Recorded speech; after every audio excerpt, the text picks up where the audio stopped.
Guys, मैं फारसन। मैं अल्हम्दुलिल्लाह। आप देखें दोस्तों, आपका और हमारा प्रोडक्शन यूट्यूब पर India's hypersonic breakthrough defence dynamic. तो हमने बात ज़रूर की थी कि इंडिया हाइपरसोनिक बना रहा या ब्रेक थ्रू कर रहा, उस पर वीडियो है। ये एक इंडिया का जाना माना चेहरा, मेरा नाम तो नहीं है, लेकिन अक्सर मैं इनको इंडिया के जो मेन चैनल्स हैं उन पर देखता हूँ, तो उनकी रिपोर्ट है। देखते हैं दोस्तों video. India becomes the fifth nation in the world to carry out testing of active cooled hypersonic combustion engine. Now it's a game changer technology. It changes the whole perspective when it comes to missiles. So I'll try to explain to you in context to time, distance and speed with the help of video wall right behind me and the map. And to take assistance, we take United States and China as a case in point.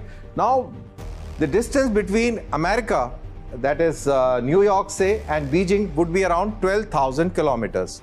Now 12,000 kilometers, hypersonic missile will take anywhere up to 19 minutes, maybe say to 20-25 minutes depending on the speed. The speed of a hypersonic missile ranges from 5 Mach to 8 and even up to 24 Mach. So it can take up to 19 minutes, flat 19 minutes. But when we compare the speed to that of a Boeing airline, say it has taken off from New York and lands at Beijing, it will take up to 17 hours. So 17 hours of flying time is condensed to just flat 19 minutes. That is why this technology is a game changer technology, and India has mastered the scramjet combustion engine, which means that India is in top 5 countries in the race. Now to understand why this very latest ground test of 120 seconds is so important. Do note that during this ground run, the technologies mastered have been to do with endothermic fuel and thermal barrier coating. Let's first understand what are the dynamic forces that affect a hypersonic missile at those very high speeds of over 5 Mach, and how the mastery over these two critical technologies have been overcome.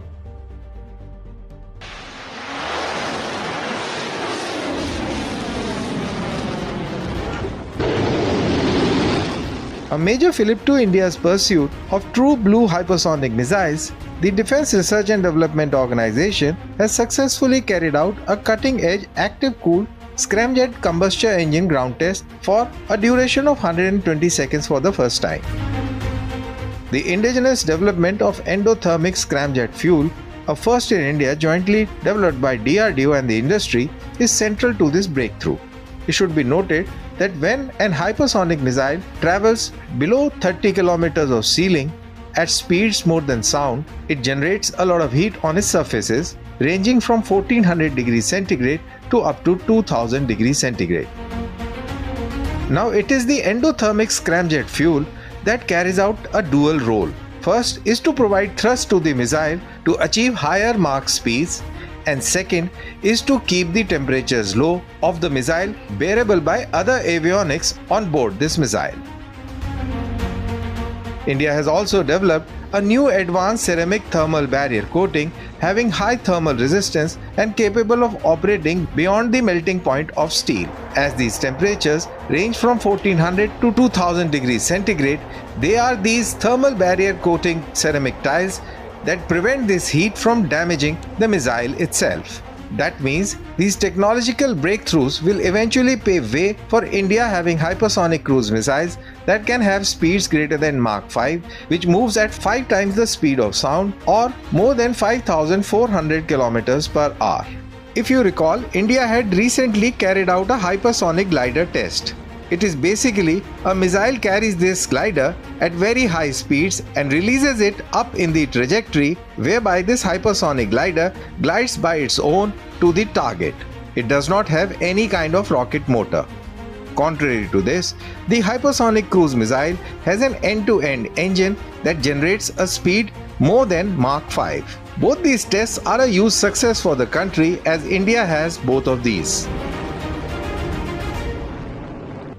So what are the 5 takeaways from this story?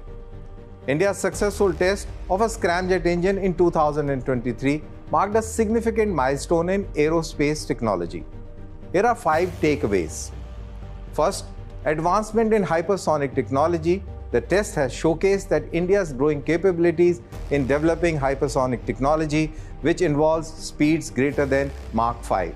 Scramjet engines are essential for these speeds, as they allow air-breathing engines to operate efficiently at hypersonic speeds. Strategic importance is the second takeaway. This achievement enhances India's position in global aerospace and defense technology. Scramjet engines can be used for a variety of applications, including advanced missiles, spacecraft, and making an important development for both military and civilian space exploration. Takeaway 3 is the improved efficiency. Unlike traditional rocket engines, scramjets use atmospheric oxygen to ignite fuel, making them more fuel efficient for certain types of mission. This could lower cost and increase performance in future space launches as well. The fourth takeaway is the indigenous development. The successful test, which was carried out by India's own effort, demonstrates its self-reliance in space and defense technologies. This aligns with countries' broader goal of reducing dependence on foreign technologies in critical sectors. And finally, the fifth takeaway is the future prospects. The success paves way for future innovations, including development of reusable space planes and long-range missiles. It also accelerates the pace at which India can make strides in global space missions and technology collaborations. This achievement puts India on competitive path along with global leaders in scram. तो दोस्तों video होगी ख़त्म। तो उन्होंने बकायदा map के through बताया, देखो कि जो एक फ्यूल इंजन मतलब जो ये जो होता है ना सवारियों वाला जहाज़ हम जिसे कहते हैं, वो अगर यूएसए से उड़ता है चाइना तक 12,000 किलोमीटर का सफ़र है, 7 घंटे कितने बता रहा था, मतलब काफ़ी टाइम लेता है। तो वही अगर हाइपरसोनिक मिसाइल छोड़ा जाए तो कितना 17 मिनट से 17 मिनट, सोचो कितनी स्पीड होगी उस मिसाइल की, जो इंडिया अब डेवलप कर चुका है, बल्कि टेस्ट कर चुका है।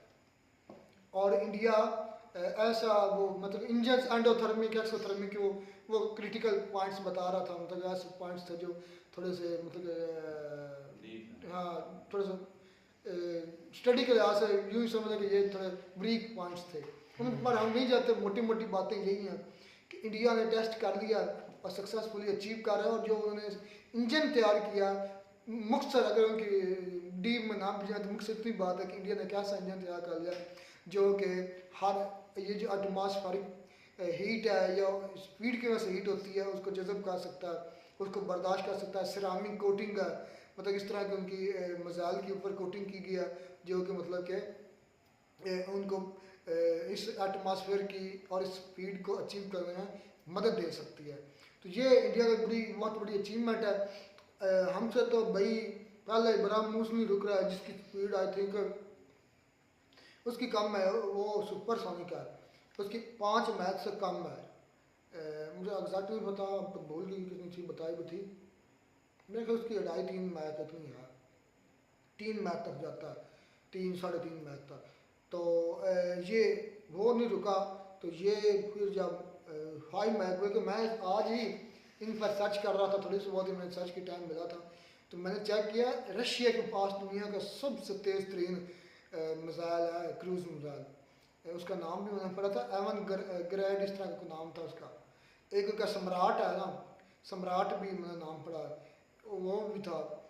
और उसमें चाइना का भी है, दूसरे नंबर पर है मेरे ख्याल में, दूसरे या तीसरे पर DF-41 है। चाइना के ज़्यादा आते हैं, मतलब कि नहीं चाइना के स्पीड के लिहाज से नहीं आते, सबसे ज़्यादा स्पीड वाला रशिया का है। नहीं, चाइना, रशिया, यूएस, इन 3 कंट्री के ज़्यादा है पूरे वर्ल्ड में। रशिया का था जिसकी स्पीड 20 मैक प्लस है, सोचो 20 मैक है। एक मैक होता है मेरे ख्याल में 1200 समथिंग किलोमीटर पर आवर है स्पीड, 1200 किलोमीटर। तो अगर उसको 20 से मल्टीप्लाई करो, 10 से करो तो 1200 से 12,000 हो गया, फिर 2 से मल्टीप्लाई 24,000 किलोमीटर पर आवर। और जो हमारी ज़मीन है उसका जो सर्कमफ्रेंस है मेरे ख्याल 40,000 किलोमीटर है, 40,000 किलोमीटर। लेकिन अगर ये एक नुक्ते से शुरू करते हैं तो दूसरे नुक्ते तक उधर ही हम लेकिन तक भाई बात असल में ये है कि इंडिया जो है इस चीज़ को पाकिस्तान को ज़्यादा मद्देनज़र रखना चाहिए, क्योंकि पाकिस्तान का डिफेंस सिस्टम इस दफ़ा जो है ना काफ़ी नकारा रहा है और उसने कोई इतनी ख़ास परफॉर्मेंस नहीं दी। पाकिस्तान को अपना डिफेंस सिस्टम बेहतर बनाने की बजाय इंडिया जो है भाई वो करो जो है उसका क्या नाम है बरामूस जो है उस पर और ज़्यादा काम कर रहा है, उसको और ज़्यादा इम्प्रूव कर रहा है। तो मैं समझता हूँ कि इंडिया तो कर रहा है, हालांकि सबसे ज़्यादा अगर मेहनत की या कह लें कि अपना डिफेंस सिस्टम अपने आप को तगड़ा करने की ज़रूरत है तो वो पाकिस्तान है।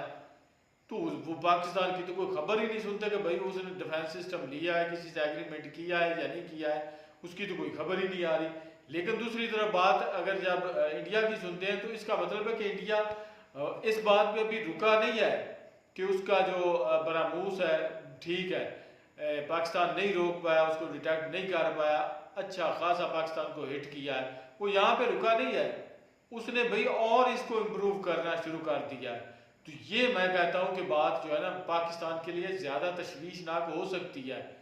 नेक्स्ट टाइम जब वो बरामूस जो है वो पाकिस्तान पे दागेंगे तो मैं तो कहता हूँ कि अगर उन्होंने एक भी ऐसी जगह पे फेंक दिया ना तो फिर आपने देखते रह जाना है और हाथ लगाते रह जाना अच्छा, कि ये क्या हुआ है। वो तो होता ही रहता है, लेकिन होता ही रहता है। हाँ वॉर्स में तो भाई इस दफा मिसाइल मारे गए हैं, पहले कोई ऐसा चांस नहीं हुआ मिसाइल मारने का, ये पहली दफा हुआ। पहले एयरक्राफ्ट वगैरह या ऐसे बॉर्डर पर फायरिंग वगैरह होती थी।